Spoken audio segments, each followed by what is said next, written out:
Alors bonjour, mon nom est Suzy Saint-Cerny, je suis chercheure à la chaire en fiscalité et finances publiques, mais je suis ici aujourd'hui à titre d'animatrice. C'est en effet Luc, le titulaire de la chaire, qui va vous présenter ce que l'équipe de la chaire a retenu du point sur la situation économique et financière. Avant de passer la parole à Luc, qui va vous parler du travail qui est effectué et vous présenter les résultats, juste vous dire que le document qu'on vous présente aujourd'hui, dont Luc vous présente des extraits, est déjà sur le site de la chaire, probablement au moment où je vous parle, donc pour être consulté. Et je vais revenir à la fin pour une période de questions. On devrait avoir le temps avant 1 heure de passer aussi à une période de questions. Alors, Luc, sur ce, je te passe la parole. Bien, merci beaucoup, Suzy. Alors, je suis toujours impressionné. Suzy me disait qu'il y avait déjà plus de 300 inscriptions. Il est midi pile. Vous êtes déjà 132 connectés avec nous. Toujours impressionnant la quantité de personnes qui font le choix de s'inscrire à nos activités. On l'apprécie beaucoup. Alors, sans plus tarder, on débute. Et pour dire que c'est un solide travail d'équipe, Suzy le soulignait, mais deux de mes collègues professeurs, Tommy et Antoine, ont participé à titre de contributeurs et 5 personnes là, qui collaborent là, comme chercheurs à la chaire ont également contribué. Là. Donc, c'est un travail d'équipe. On commence tôt, on finit tard, on recommence tôt et nous voilà à midi, à peu près prêts pour vous présenter tout ça. Alors, sans plus tarder, on y va. Je vous je vous rappelle juste comme un peu ce dont quoi nous allons parler aujourd'hui. Nous allons parler des nouvelles perspectives économiques, des finances publiques suite à la mise à jour économique. On va se comparer avec l'Ontario, ce que le gouvernement du Québec fait souvent. On va regarder plus attentivement les mesures budgétaires qui touchent les particuliers et les sociétés qui ont été annoncées. Hier, le gouvernement fédéral nous a fait une petite surprise en annonçant des mesures en même temps que la mise à jour économique du Québec. La seule distinction, c'est qu'à Ottawa, il n'y avait pas de mise à jour économique. Donc, ce n'était que des annonces. On va quand même les regarder parce que ça suscite beaucoup de réactions. Puis, on va regarder également là, nos prochaines activités. Alors, j'avance sans plus tarder avec les faits saillants de la mise à jour économique qui touchent plus particulièrement l'économie.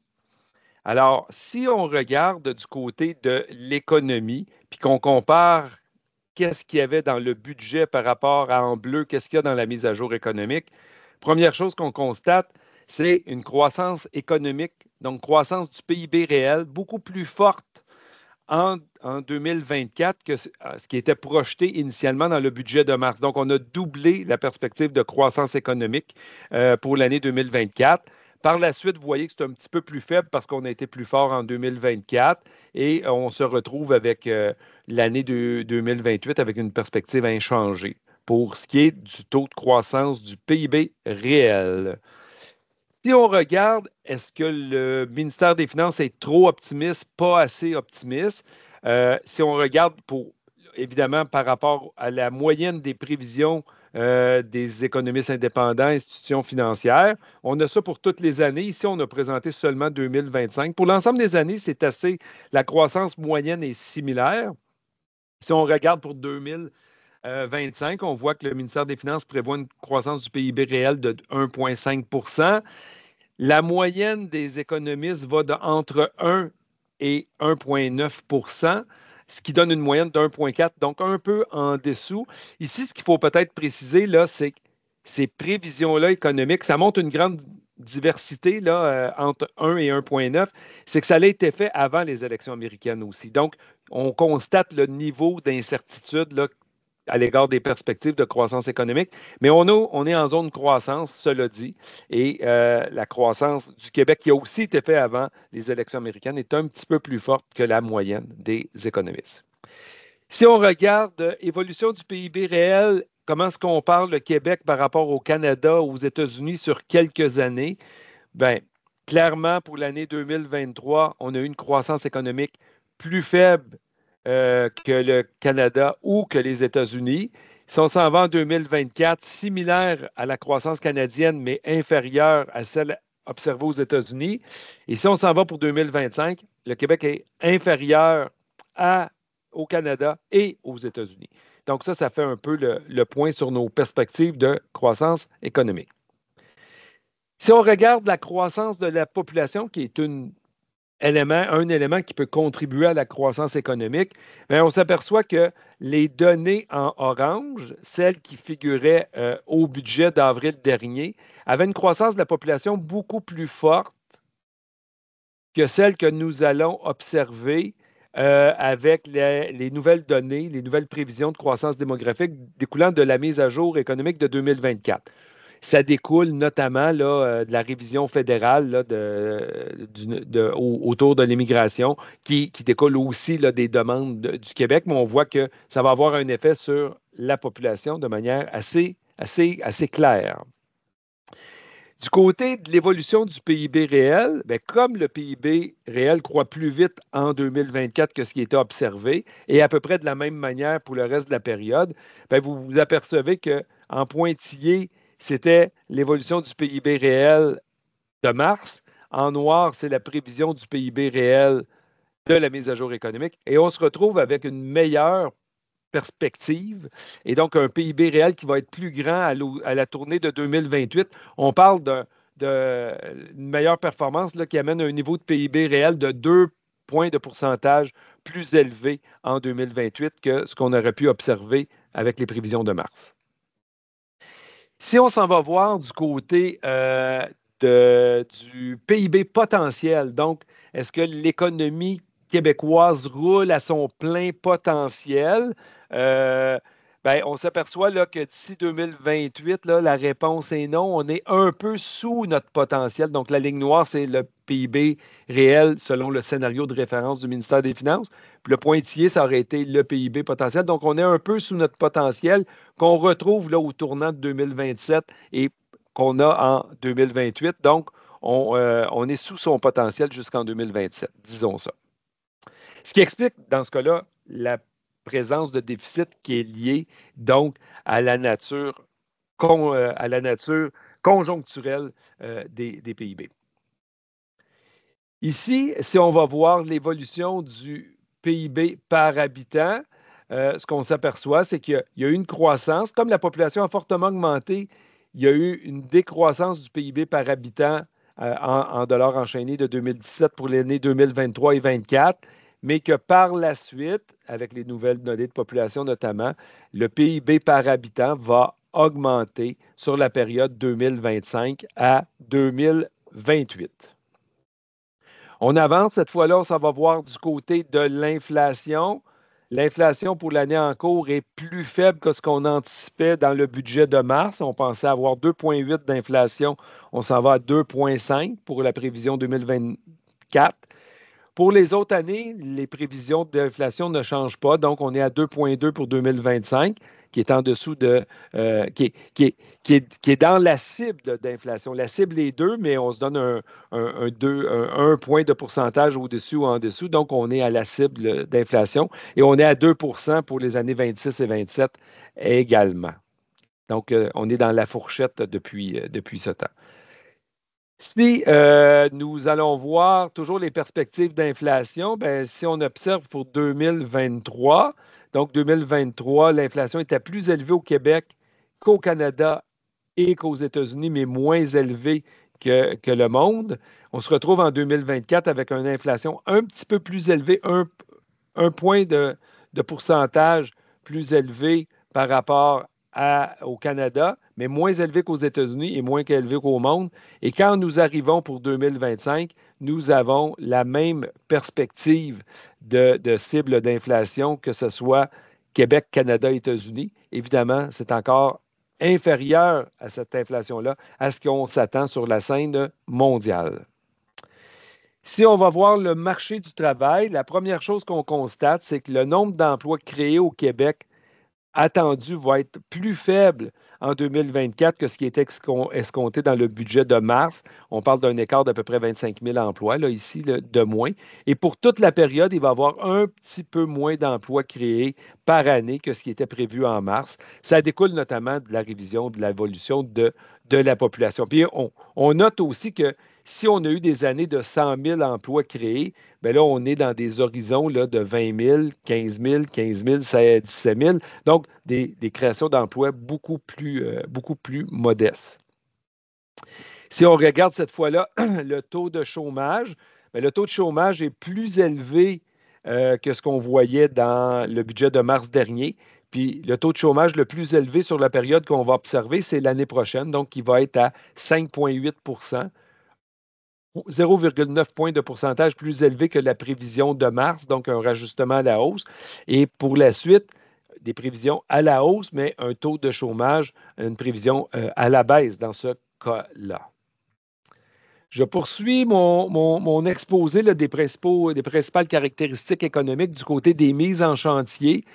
Du contexte des mises en chantier, c'est le contraire. Donc, plus de mises en chantier dans la mise à jour économique que ce qu'on avait pu attendre dans le budget de mars dernier. Donc, des chiffres qui sont révisés à la hausse pour 2024, 25, 26, 27 et 28. Donc, pour les 5 années faisant l'objet de la mise à jour économique.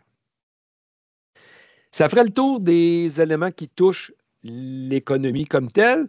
L'économie a des répercussions sur les finances publiques. Maintenant, on va aller voir l'effet ou les faits saillants qui touchent plus les finances publiques du Québec découlant de la mise à jour économique. Du côté des déficits, bien, la première nouvelle, ce qui est sorti hier, c'est de dire hey, les déficits n'ont pas bougé pour l'année en cours. On prévoyait 11 milliards, c'est toujours de 11 milliards. On va y revenir plus en détail dans les prochaines diapos. Par contre, pour l'année prochaine, la situation budgétaire se détériore un peu. On ajoute 700 millions au déficit. Donc, au lieu d'être à 8,5 milliards, on va être à 9,2.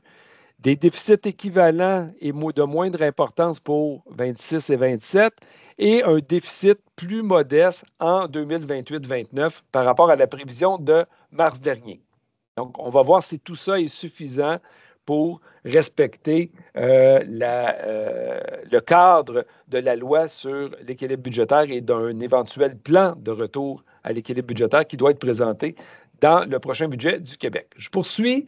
On va essayer de comprendre comment on est passé de 11 milliards à 11 milliards entre le budget de mars et la mise à jour économique. Donc, à pile poil, on est passé de 10 milliards 998 à 10 milliards 998, malgré que les transferts fédéraux se sont révélés 1,6 milliard plus élevés que ce qu'on escomptait en mars, malgré que l'examen des dépenses, notamment le fait qu'on s'est harmonisé au fédéral avec l'inclusion du gain capital procure 1 milliard de plus, malgré que la provision pour éventualité ait été utilisée pour 750 millions, on se retrouve avec un déficit de même ampleur. Ça s'explique essentiellement par une hausse des dépenses qui a été revue. On va le voir tantôt dans les taux de croissance, mais il y a une hausse des dépenses qui a été escomptée maintenant dans la mise à jour économique. Autre élément qui figure dans le cadre financier, c'est des écarts à résorber. Donc, en dépit des revenus de dépenses, le ministre des Finances, avant d'arriver au solde déficitaire, avant d'avoir les provisions pour éventualité, il dit « J'ai des écarts que je souhaite résorber du côté des revenus ou des dépenses. » Il y avait déjà ça dans le budget de 2024 présenté en mars. On l'a encore dans la mise à jour économique. Il n'y a pas de changement pour l'année 25-26, pas de changement pour l'année 26-27, mais ces écarts à résorber-là, la bonne nouvelle, c'est qu'ils sont un peu plus petits pour 27-28 et pour 28-29. Donc, en 28-29, par exemple, il avait un effort en termes d'écart à résorber de 2 milliards. Ça a été diminué à 1,5 milliard. Ça veut dire que l'effort est moins grand. Ça veut dire qu'il y a des actions qui ont déjà été entreprises. On reviendra dans des mesures tout à l'heure, mais qui ont pu atténuer l'effort en termes d'écart à résorber. Ici, juste pour vous montrer un peu le défi de retrouver l'équilibre budgétaire, pour l'année 28-29, on parle d'un déficit apparaissant dans la mise à jour économique d'hier de 3,2 milliards. Dans le budget de mars, on était à 3,9 milliards. Ça veut dire que pour cette année-là, on voit des revenus en plus qui découlent de l'examen des dépenses fiscales. On voit la provision pour éventualité, des écarts à résorber. Ça pourrait techniquement s'annuler et on arrive à un déficit de 3,2, donc une meilleure perspective. Mais quand on va lire attentivement la loi sur le retour à l'équilibre budgétaire. On dit que le budget doit être équilibré en 29-30 et que le déficit maximal devant apparaître dans le plan de retour à l'équilibre budgétaire doit être de 1,5 milliard en 28-29. Or, hier, le ministre nous a dit, pour l'instant, le déficit 28-29 est de 3,2 milliards. Il ne pourra pas faire apparaître un déficit autre que 1,5 milliard en mars prochain. Il doit donc continuer à travailler pour identifier et enlever dans l'année 28-29 1,7 milliard d'ici mars prochain. Donc, le gros du travail reste encore à faire dans le dépôt éventuel d'un plan de retour à l'équilibre budgétaire. On arrive maintenant, tantôt on vous a présenté le PIB potentiel. En regard de ce PIB potentiel-là, on est capable de mesurer dans les déficits que le ministre présente quelle est la composante qui est liée à la conjoncture économique, donc que l'économie roule moins vite que prévu, et quelle part des déficits qui est liée à la structure des revenus et dépenses. Donc, on ne collecterait pas assez de revenus pour les dépenses qu'on fait ou on aurait trop de dépenses pour les revenus qu'on collecte. Je vous laisse choisir la formule qui vous convient. Et là, ce qu'on constate ici, c'est que si on regarde la composante des déficits qui est structurelle, donc liée à au-delà des cycles économiques, liée à notre structure de perception des revenus et de versement des dépenses, on s'aperçoit que la vaste majorité du déficit est structurel en 24-25. Elle rapetisse un peu ce déficit structurel-là, rapetisse un peu en 25-26. Il rapetisse pour la suite assez énormément. Mais il en reste encore. Et donc, quand on arrive en 28-29, on arrive à un déficit structurel de 2,1 milliards. Mais comme il faut considérer aussi les écarts à résorber qui, pour l'instant, ne sont pas résorbés, le véritable déficit structurel, lorsqu'on inclut les écarts à résorber, se situerait plutôt à 3,5 milliards. Donc, on est à 3,5 milliards de déficit structurel qu'on doit corriger pour l'année 28-29, sur le chemin du retour à l'équilibre budgétaire pour l'année 29-30. Puis je vous rappelle qu'à partir de l'année 28-29, on va être au PIB potentiel et donc on devrait être à l'équilibre budgétaire dans un tel contexte si l'appariement de nos revenus et des dépenses était fait de manière adéquate.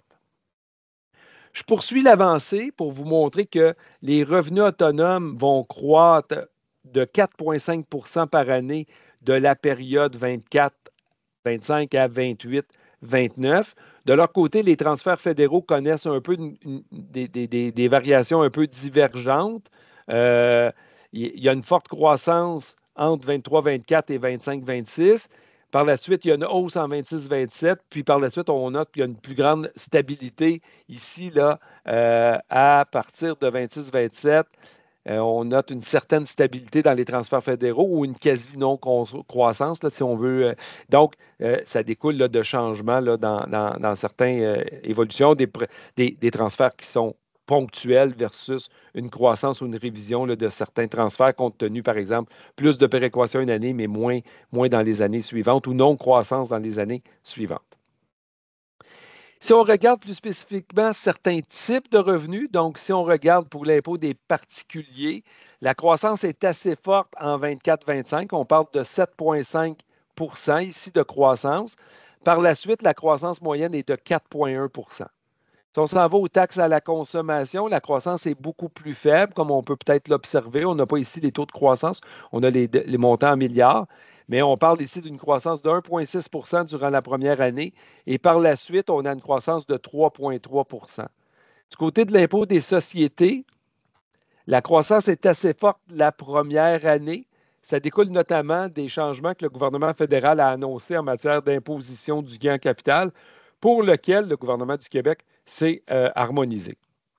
Essentiellement, c'est lorsqu'on regarde par assiette, c'est un peu les explications qu'on peut vous fournir. Si on avance pour les transferts fédéraux, donc ils baissent en 2025-26, tout montant confondu, découlant de la non-récurrence de certains programmes.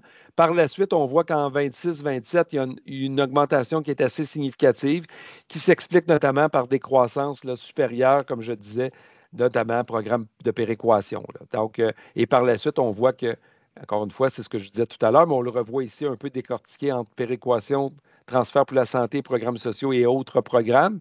Donc, c'est surtout les autres programmes qui diminuent, qui amènent une certaine stagnation dans les transferts fédéraux.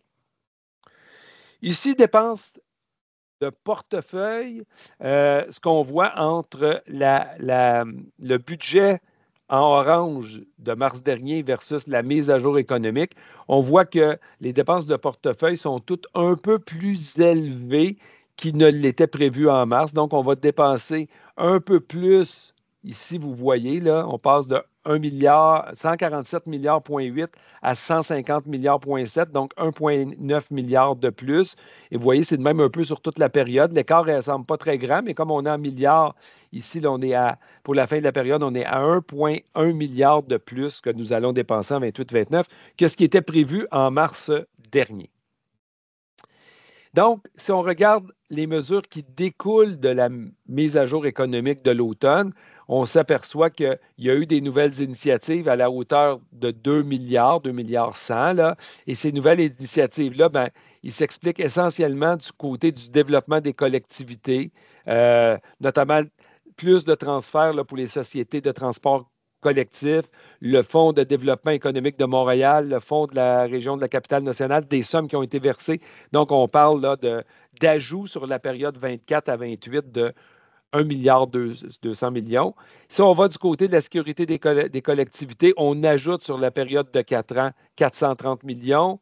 On est à 252 millions dans le côté du soutien au secteur forestier et on est à 218 millions du côté du soutien aux Québécois. Donc, le soutien aux Québécois, là, c'est différents éléments là, pour favoriser l'accès au logement, loyers, etc., là, qui peuvent avoir été mis en place, qui seront mis en place là, allant jusqu'à un supplément additionnel là, pour ceux qui gagnent du revenu de travail tout en étant sur l'assistance sociale. On revient un peu en détail sur ces mesures-là un peu plus loin, mais ici, c'est pour vous donner un peu comment ils sont compartimentés, l'ajout des nouvelles initiatives d'hier. Si on regarde les dépenses de portefeuille, ben, le plus gros changement, c'est que on pensait avoir une croissance des dépenses de portefeuille de 4,6 dans le budget de mars pour l'année en cours. Cette croissance-là va plutôt atteindre 6,5. Donc, on révise à la hausse la croissance de l'année, mais on révise à la baisse la croissance de l'année prochaine et de l'année suivante. Donc, quand même garder en tête, c'est comme si on devançait certaines dépenses de programme, mais par la suite, il va falloir les contenir, ces dépenses-là, parce que la croissance attendue va être réduite pour les 2 années suivantes. Vous vous rappelez qu'on vous a présenté il y a 2 diapos à peine, en absolu, les dépenses augmentent plus vite, un peu plus fortement que ce n'était prévu. Donc, il y a plus d'argent.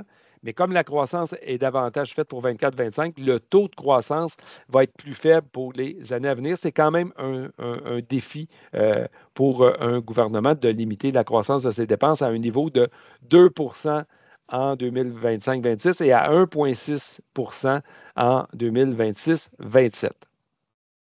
Si on regarde chacune de ces années-là, donc une croissance de 3,1 de manière une croissance de 2,1 pour l'ensemble des dépenses de portefeuille.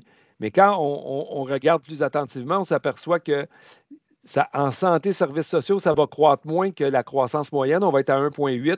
Du côté de l'éducation, on va être à 1,3. Et du côté de l'enseignement supérieur, on va être seulement à 0,3. Donc, oui, il y a une croissance de 2,1, mais c'est principalement les autres portefeuilles avec une croissance de 3,1 qui vont en bénéficier pour l'année prochaine. Si on s'en va voir l'année 26-27, dans ce cas-là, on parle d'une croissance de l'ensemble des portefeuilles de 1,6. Dans ce cas-là, la santé va croître à 3, l'éducation à 2,5, l'enseignement supérieur à 2,7. Et dans ce cas-là, c'est les autres portefeuilles qui vont écoper. Alors qu'il y avait eu plus en 25-26, ils vont avoir moins, même avoir une croissance négative de l'ensemble des autres portefeuilles en 26-27. Bon.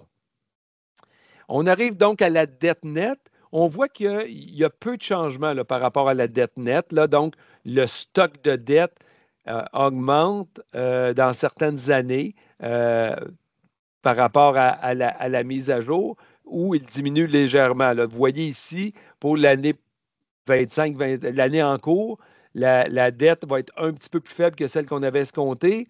L'année prochaine, un petit peu plus faible qu'escomptée, un petit peu plus faible. Puis là, ici, on arrive à une poussière plus élevée. Donc, pratiquement, la dette est inchangée là, par rapport au changement qui a été annoncé dans le cadre financier du gouvernement. On parle de dette nette en milliards ici. Si on va voir le service de la dette, ce que ça nous coûte en intérêt, bon, pour l'année en cours, les intérêts sur le service de la dette augmentent un peu. Ils avaient déjà augmenté dans l'année passée. Ils augmentent un peu. Ils augmentent encore pour l'année prochaine. Mais vous voyez qu'à partir de 27, 28, il n'y a pas d'effet du changement des taux d'intérêt sur le service de la dette. Et que pour l'année 28-29, on va avoir une diminution. Donc, une augmentation à court terme des sommes versées au titre du service de la dette, mais une diminution pour la dernière année du cadre financier en termes de coûts pour le service de la dette. Ce pas des changements qui sont énormes. Là. On parle de 100 millions ou 200 millions. Là. Donc, vous voyez, ce pas des changements qui sont très énormes.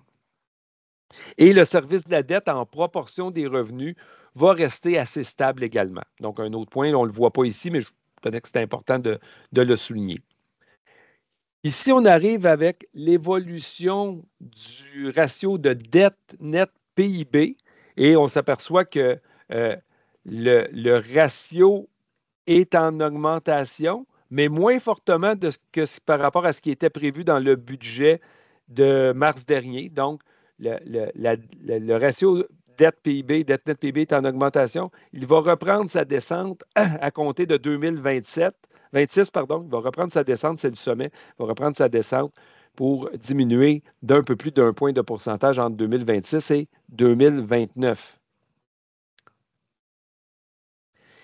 Ici, ce qu'on voit, c'est toujours la perspective de réduction de la dette nette en proportion du PIB, mais sur une période qui sera un peu plus loin, à 2037. Et je vous parle de ça en regard de les cibles dans la loi sur la réduction de la dette et instituant le Fonds des générations.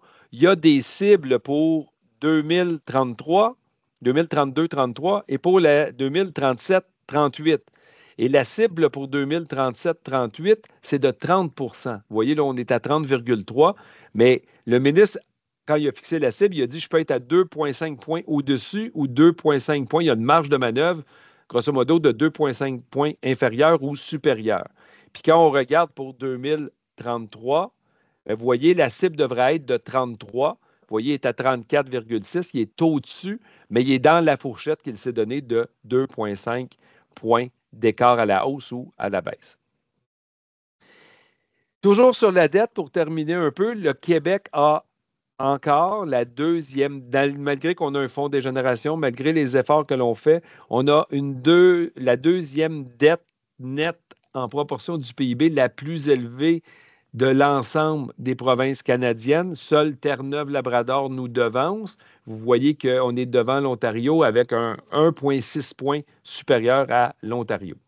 Gardez ça en tête, on va revenir à l'Ontario dans quelques diapos.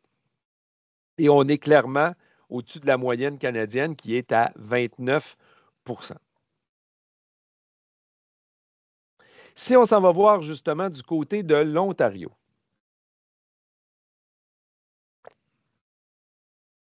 un bon moment pour reprendre un peu son souffle. Donc, du côté des perspectives de croissance du PIB réel, le Québec a une croissance du PIB réel plus forte que l'Ontario pour 2024, donc l'année qui se termine bientôt.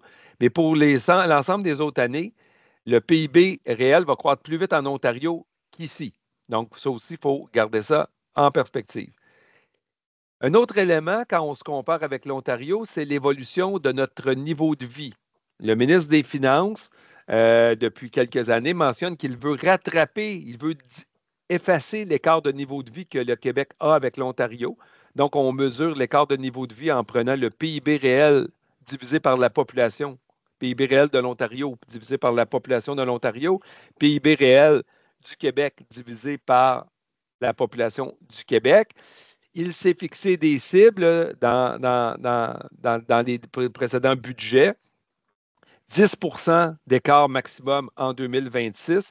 Vous voyez que les données budgétaires nous amèneraient à 10,1, donc il est en train de remporter son défi. Les années précédentes, on était plus élevé que ça, donc on est à 10,1, donc on est presque à notre cible. Mais vous voyez tout l'effort qu'il devra faire pour atteindre zéro en 2036. Il restera quand même un bon bout de chemin à faire, mais il est en voie de réussir sa cible à court terme pour 2026. Vous voyez que notre écart n'a jamais été aussi bas là, depuis les années 2000, mais si je reculais ce graphique-là jusqu'en 1960, on n'a jamais eu un écart aussi faible de PIB réel par habitant avec l'Ontario.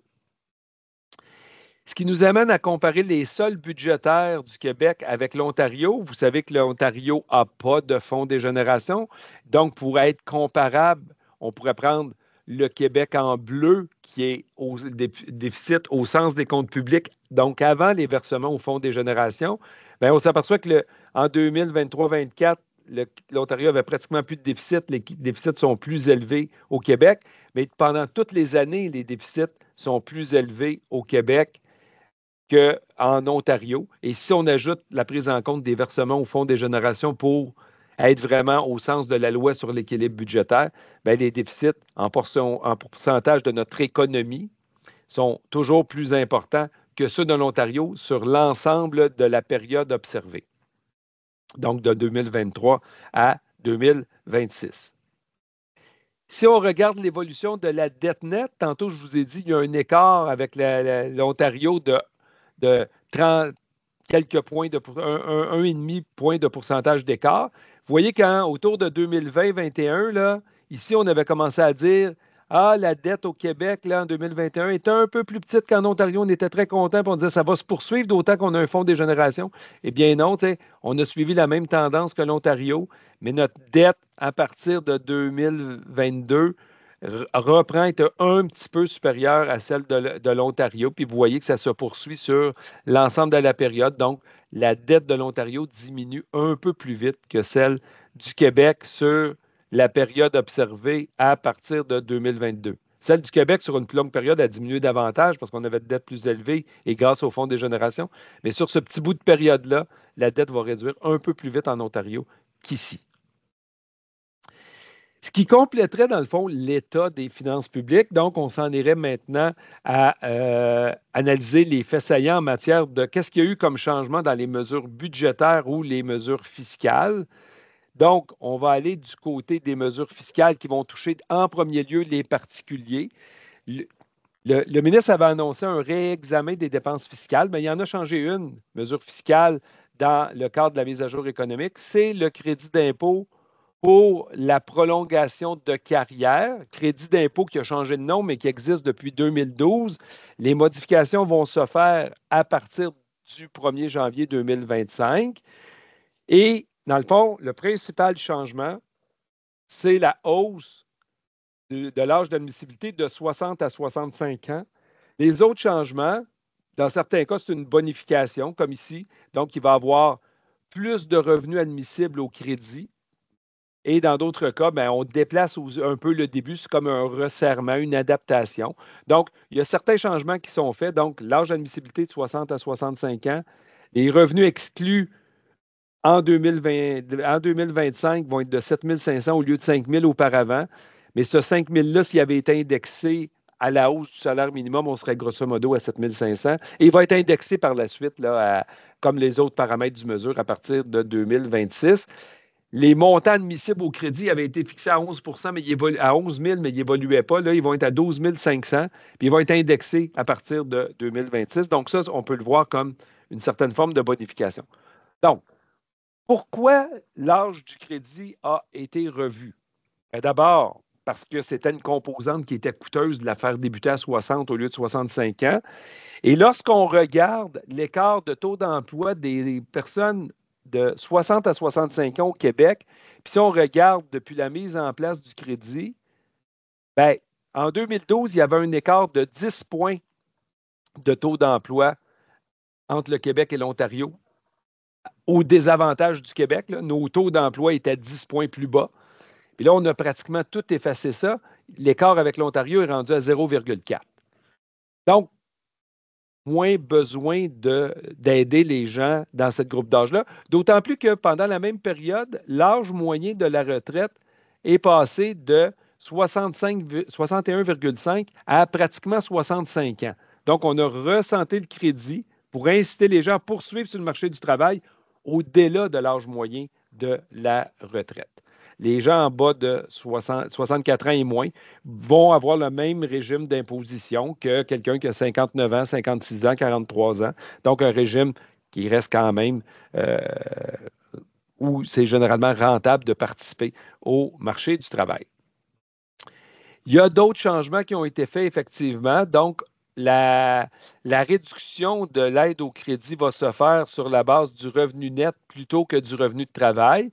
Mais en échange de ça, le seuil de réduction, au lieu de commencer à 42 000, va commencer à 56 500. Donc, on change la base pour une base plus large. Revenu net est plus important. On a plus de revenus dans notre revenu net que le seul revenu de travail, notamment pour les personnes de 60 ans et plus. Des fois, ils ont des revenus de pension. Donc, on change ça. Le seuil de réduction est également donc plus élevé, va être plus rapide. Ce qui nous amène donc annuellement, grosso modo, à des économies de 225 millions par année. Et donc, c'est donc globalement un resserrement. Et si vous voyez, c'est une illustration qu'il y avait dans le budget, pour une personne de 65 ans, donc qui reste admissible au crédit, qui aura des revenus de retraite de 22 000 bien, on se retrouve, selon le revenu net de cette personne-là, à une aide un petit peu moins généreuse jusqu'à un certain seuil, plus généreuse, qui peut atteindre jusqu'à 210 de plus généreuse, aller jusqu'à peu près 60 000. Et par la suite, l'aide qui diminue un peu plus vite, ça veut dire que il y a moins de gens là, avec des revenus nets élevés qui y auraient droit. Donc, il y en a qui vont avoir plus, il y en a qui vont avoir moins de ce changement-là. Puis là, je vous le dis en toute transparence et pour ne pas bouder, là, donc nous, on avait dans le cadre de l'examen de la révision des dépenses fiscales, on s'était intéressé à ce crédit-là. On s'était déjà intéressé à la Charte dans le passé, est-ce que ça avait eu des retombées? L'étude qui avait été publiée chez nous, ça disait oui. D'autres études disaient oui, mais ça coûte cher. D'autres études disaient ouais, les succès sont un peu mitigés. Donc, c'est dans cette perspective-là qu'on a dit probablement qu'il faut procéder au resserrage. Puis c'est essentiellement les paramètres que nous avons proposés, pas plus tard que à la fin octobre, qui ont été mis en place dans la mise à jour économique. Si on va voir parmi les autres éléments qui ont été annoncés, pas annoncés, mais qui ont été indiqués ou inscrits dans la mise à jour économique, il y a le rehaussement du taux d'inclusion pour le gain en capital. Là, tout de suite, on pourrait dire qu'il n'y a pas de changement dans le rehaussement du taux d'inclusion du gain en capital. Ce n'est que l'harmonisation avec le fédéral qui a été fait le 18 avril dernier. Donc, pourquoi je vous en parle? C'est parce qu'on n'avait pas les chiffres de l'impact que ce changement-là avait eu pour le gouvernement du Québec. Et donc, on parle d'1 milliard de plus pour 2024-25 et 500 millions de plus pour 25-26 et des revenus comme ça, là, vous voyez, là, sur l'ensemble de la période, on parle de 2,7 milliards de dollars. Donc, c'est pour ça que je vous en parle, mais c'est le changement qui a été annoncé par le gouvernement fédéral en avril dernier, qui a commencé son application le 25 juin. Je vous rappelle, ça s'applique juste pour les particuliers qui ont des gains de 250 000 et plus annuellement. Et pour les compagnies, ça s'applique sur tout le gain en capital à partir du 25 juin. Je vous parle aussi, ça aussi, ce n'est pas des nouveautés, mais comme c'était la même logique, c'est des mesures qui avaient été annoncées lorsqu'on s'est harmonisé avec le gouvernement fédéral le 18 avril dernier. Mais encore une fois, l'idée, si on vous en parle, c'est parce que maintenant, les données de l'impact pour chacune des années ont été annoncées. Donc, favoriser l'investissement, même si le gain en capital est davantage imposé. Le gain en capital rapporte des recettes additionnelles. Les mesures pour favoriser l'investissement ont un coût de 310 millions. Donc, c'est pour ça qu'on en parle ici. C'est essentiellement la majoration de l'exonération sur le gain sur des actions de petites entreprises et de biens agricoles et de pêche, et le nouvel incitatif pour entrepreneurs. Donc, mesure déjà annoncée, mais là, on voit maintenant combien ça va coûter au gouvernement du Québec, cette harmonisation-là. Donc, j'avance. Il n'y avait pas des tonnes de choses en matière de fiscalité dans ce budget-ci. Peut-être qu'il y en aura plus dans cette mise à jour économique-ci, pardon. Peut-être qu'il y en aura plus dans le budget de mars prochain, parce que le ministre va continuer son examen des dépenses fiscales qu'il s'est engagé à faire. Et une mesure fiscale, on ne peut pas dire que l'examen est complet, donc on peut s'attendre à ce qu'il y ait plus de mesures en mars prochain. D'ici là, par contre, ce qu'il a fait, c'est des changements dans les mesures budgétaires. On en a parlé tantôt à la hauteur de plus de 2 milliards de dollars. Essentiellement, un soutien au secteur forestier, un soutien au transport collectif et une assistance aux victimes des inondations et favoriser la reconstruction des infrastructures. C'est des annonces de mesures budgétaires qui se sont ajoutées donc à la mise à jour économique. Un dernier élément dans les mesures budgétaires, c'est qu'en mars dernier, dans le budget, on avait annoncé l'instauration d'un supplément. Donc, pour les gens qui sont prestataires d'assistance sociale, mais qui vont gagner des revenus de travail, il y a la prime au travail du côté de la fiscalité, mais on perd l'aide sociale quand même assez rapidement du côté budgétaire. On annonçait un supplément de 10 pour ceux qui ont des revenus qui sont de travail. Ce supplément-là a été bonifié à 25 %. Donc, c'était censé commencer à s'appliquer en janvier 2025 à 10 %. Ça va s'appliquer à 25 % pour les prestataires d'assistance sociale qui ont du revenu de travail. Bon, ça ferait le tour des mesures qui ont été annoncées du côté Québec dans la mise à jour économique. Maintenant, la mise à jour économique du ministre des Finances du Québec a été un peu scoopée par des changements qui ont été annoncés à Ottawa sans mise à jour économique. Donc, on va regarder quand même un peu les deux principales mesures qui ont été annoncées par Ottawa hier dans le cadre d'une conférence de presse. D'abord, vous dire que ces mesures devront être approuvées par le Parlement par un projet de loi à venir. Donc, tant qu'elles ne sont pas approuvées par le Parlement, ces mesures-là n'existent pas comme telles. Il n'y a pas d'assurance qu'elles le soient. On conçoit qu'on est dans le contexte de gouvernement minoritaire. Il y a deux mesures. La remise pour les travailleurs canadiens, qui coûte au bobo 5 000 $. C'est un montant forfaitaire qui va être versé une seule fois en 2025. Je reviens à la prochaine diapo pour plus de travail. Puis, c'est le congé de taxes temporaires qui va se tenir entre le 14 décembre 2024 jusqu'au 15 février 2025. Ça aussi, je reviens avec une diapo un peu plus loin. Mais simplement se priver de TPS-TVH pour 2 mois, ça a un coût de 1,6 milliard. Bon, de quoi s'agit-il lorsqu'on parle de ces deux mesures-là?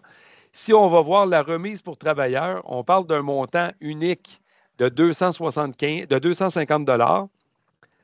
C'est un montant qui n'est pas imposable. Quelles sont les conditions pour y avoir droit?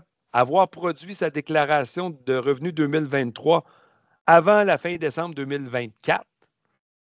Avoir un revenu net individuel de 150 000 $ individuel, donc par individu, de moins de 150 000 $. Quand on parle de revenu net, ce n'est pas exact la même affaire, mais c'est dans notre déclaration d'impôt, c'est notre revenu brut duquel on enlève certaines déductions. On arrive au revenu net, notamment des déductions comme REER, régime de pension.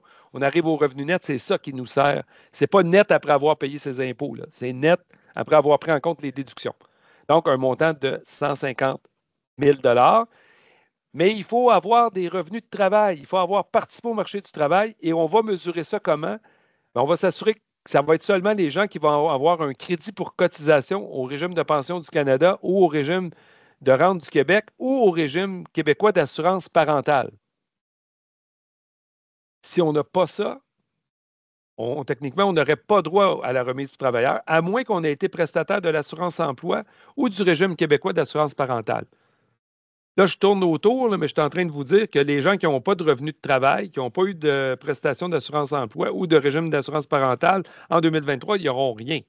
Si on est à bas revenus puis on est sur des revenus d'assistance sociale, si on est des retraités qui n'ont pas eu de revenus de travail en 2023, on n'a pas droit à cette mesure-là. Il faut aussi se qualifier en étant résident canadien au 31 mars 2025 et être toujours vivant au 1er avril 2025 pour avoir droit à cette mesure-là. Un chèque qui sera distribué au printemps 2025, donc techniquement après le 21 mars et avant le 21 juin. Et ça va être versé quand même à 18,7 millions de contribuables canadiens. On s'en va du côté de la dernière mesure là, qui concerne le congé de TPS temporaire. On dit TPS au Québec, mais dans le fond, c'est de TVH pour les provinces qui ont harmonisé leur taxe de vente à la TPS. Donc, je vous rappelle, ça va durer seulement 2 mois, du 14 décembre au 14-25, au 15 février, pardon, 2025. C'est un choix assez hétéroclite de produits. Donc, vêtements et chaussures pour enfants, mais vous comprenez que pour ça, il va falloir qu'on. Il y a prévu dans le document du gouvernement la taille. Donc, par exemple, les souliers d'enfants ne devront pas dépasser 24,25 cm, sinon ils ne sont pas admissibles. Les vêtements pour enfants, bien, il y a une taille maximale pour les filles, une taille maximale pour les garçons. On enlève aussi la TPS, TVH sur couches d'enfants, sièges d'auto, journaux imprimés, livres imprimés. On l'enlève sur les boissons alcoolisées en autant qu'on ne dépasse pas un seuil d'alcool. On l'enlève sur les boissons gazeuses. On l'enlève sur les bonbons, confiseries, chips. Donc, et vous voyez, là, je passe, mais on l'enlève également sur tous les jouets pour enfants là, de poupées et pluches, jeux qui émettent des objets, donc des maisons miniatures, des voitures miniatures, des casse-têtes, mais ça va jusqu'aux consoles de jeux vidéo. Évidemment, j'ai simplifié la liste ici, là, mais vous voyez déjà un peu le genre de qu'est-ce qui va être assujetti à cette détaxation-là. On comprend que c'est seulement 2 mois, donc les petits commerçants vont quand même devoir travailler fort pour adapter leur régime, leur système là, pour être sûr de bien percevoir ou ne pas percevoir la taxe, mais de la repercevoir après le 15 février prochain. Donc, il y a un petit enjeu. Puis là, pour les citoyens, ben eux, c'est de dire, là, on les amène dans une réflexion. Est-ce que j'attends pour acheter mes biens, mes produits à partir du 14 décembre pour bénéficier de ce congé de taxe-là? Donc, on amène des changements de comportement, puis on peut imaginer que quelqu'un qui a déjà acheté ses cadeaux de Noël là, pourrait être dit, ben moi, je l'ai fait trop vite parce que je ne savais pas cette annonce-là, et donc, moi, j'ai payé la taxe, puis d'autres ne la payeront pas. Bon, manifestement, c'est davantage un argumentaire politique qui a conduit à la mise en place de ce congé-là qu'un argumentaire économique. Ce qui nous amène à la fin de ce midi conférence. Je vais juste vous dire une dernière diapo avant qu'on passe à la période de questions. On vient de présenter le midi conférence sur la mise à jour économique aujourd'hui, mais pas plus tard que lundi, avec Edna Braham de l'Institut du Québec. J'aurai le plaisir de co-animer une activité où le ministre des Finances sera là, Éric Gérard, pour présenter sa mise à jour économique. Donc, lundi prochain, entre midi et 13 heures, un webinaire gratuit organisé par SEC Finance Québec avec l'Association des économistes. Et évidemment, la Chaire et autres organismes se joignent comme partenaires de diffusion. Donc, si vous voulez y assister, ça va nous faire plaisir de vous voir là. Le ministre va présenter, puis par la suite, on va prendre les questions du public qui seront destinées au ministre. Dernière activité aussi la semaine prochaine, donc le 28.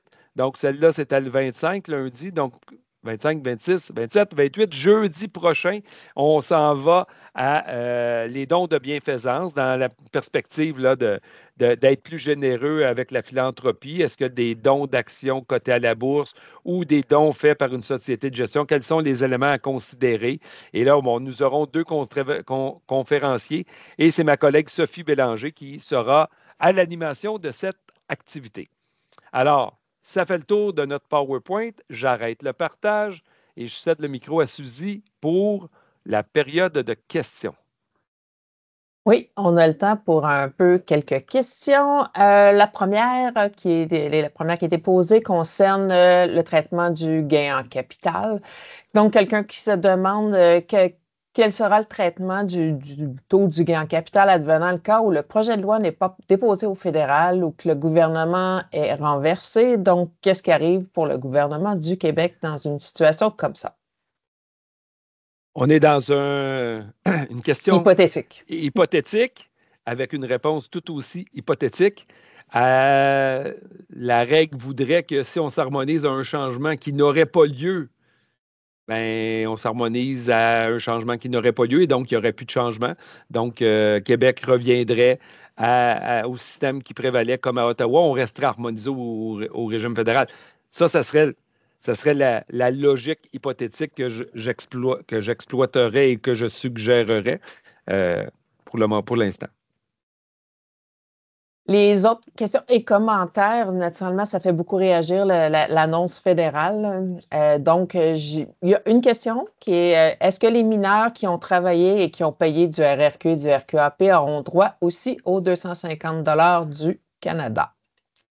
Je n'ai pas vu de précision concernant l'âge. Je n'ai vu que des précisions concernant avoir cotisé au RRQ, RPC et RQAP. Ou avoir été prestataire d'assurance-emploi ou de RQAP.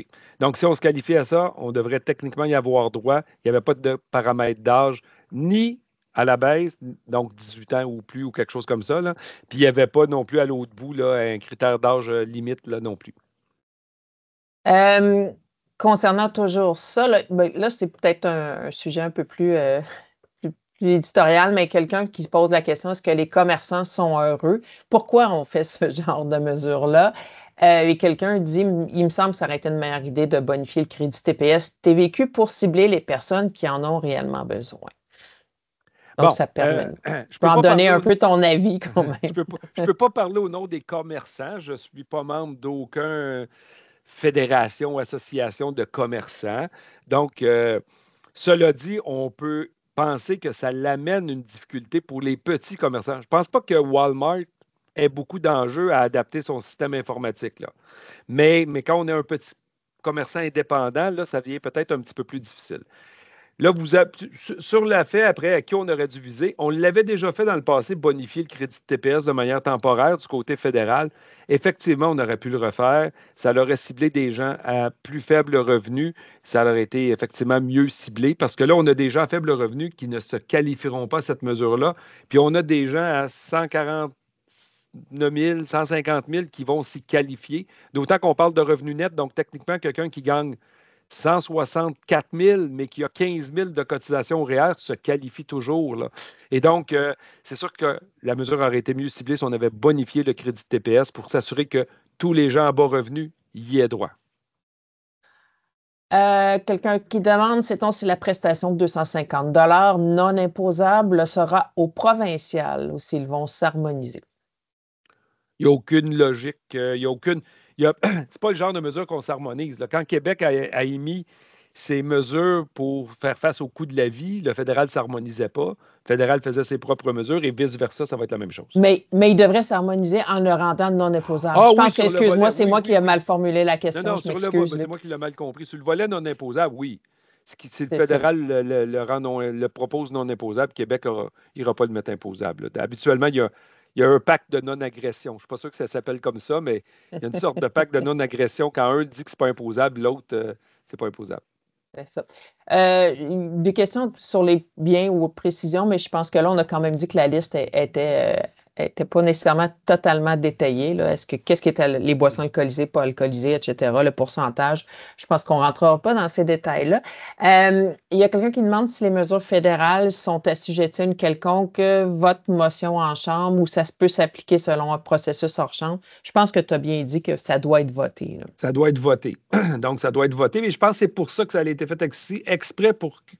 Parce qu'actuellement, le Parlement fonctionne un peu mal à Ottawa. Il y a je ne rentrerai pas dans les détails politiques, là, mais il y a des effets de blocage. Et ça, c'est une façon de tenter de débloquer en disant, bien là, vous n'avez pas le choix. Si vous voulez que les citoyens aient ça, il faut qu'on passe au vote. Mais on n'a toujours pas passé au vote du côté du gain capital, cependant. Exact. Encore une question à ce sujet-là. Puis là, je pense qu'elle va venir, cette question-là. Je ne pense pas que c'est à toi à y répondre, mais est-ce que le gouvernement pourrait avoir l'intention de s'harmoniser au niveau de la TVQ quand on pense qu'ailleurs, on parle de TVH à l'extérieur du Québec? Bon, Euh, j'ai entendu le ministre des Finances ce matin dire à peu près quelque chose comme ça. On va analyser ça sérieusement. Si le fédéral nous compense pour la baisse de TVQ, on va le considérer. S'il n'y a pas de compensation, la réponse est non. Je pense que je paraphrase un peu l'idée du ministre, là. Mais donc, le Québec n'a pas l'intention de renoncer à des recettes fiscales pour s'harmoniser de manière temporaire à ces mesures-là. S'il était compensé, il le considérait peut-être davantage. Il faut noter que dans les autres provinces, là, je ne suis pas un spécialiste des ententes de TVH, là, mais dans les autres provinces, ils ont une seule loi et une base d'imposition commune. Donc, quand on rapetisse la base d'imposition fédérale, normalement, on rapetisse la base d'imposition des provinces. Dans les ententes, j'ai vu que dans certaines ententes, ça disait que si l'assiette était atrophiée plus de 1 du volume, les provinces pourraient demander à être compensées par le fédéral pour le manque à gagner que le changement génère. Vous voyez un peu là, dans quoi le fédéral s'est embarqué avec cette annonce-là. Là. Ça fait le tour essentiellement. On arrive à la fin de toute façon. Donc, moi, un petit mot pour remercier de la nombreuse participation. On est vraiment heureux quand on voit que nos initiatives comme ça fonctionnent. Donc, ça ferait le tour. Luc, un mot de la fin de ton côté. Je joins mon mot au tien. Donc, merci à tous d'être présents aussi nombreux. Merci à toute l'équipe de la chaire qui nous aide à avoir de l'air pas trop bête moins de 12 heures, moins de 24 heures après la présentation de ce document-là, de l'avoir tout assimilé, vulgarisé du mieux qu'on peut pour rendre en moins d'une heure quelque chose d'intéressant. Donc, merci à l'équipe de la chaire, puis merci à vous de vous connecter avec nous pour qu'on diffuse ces éléments-là. Merci, Luc. Merci.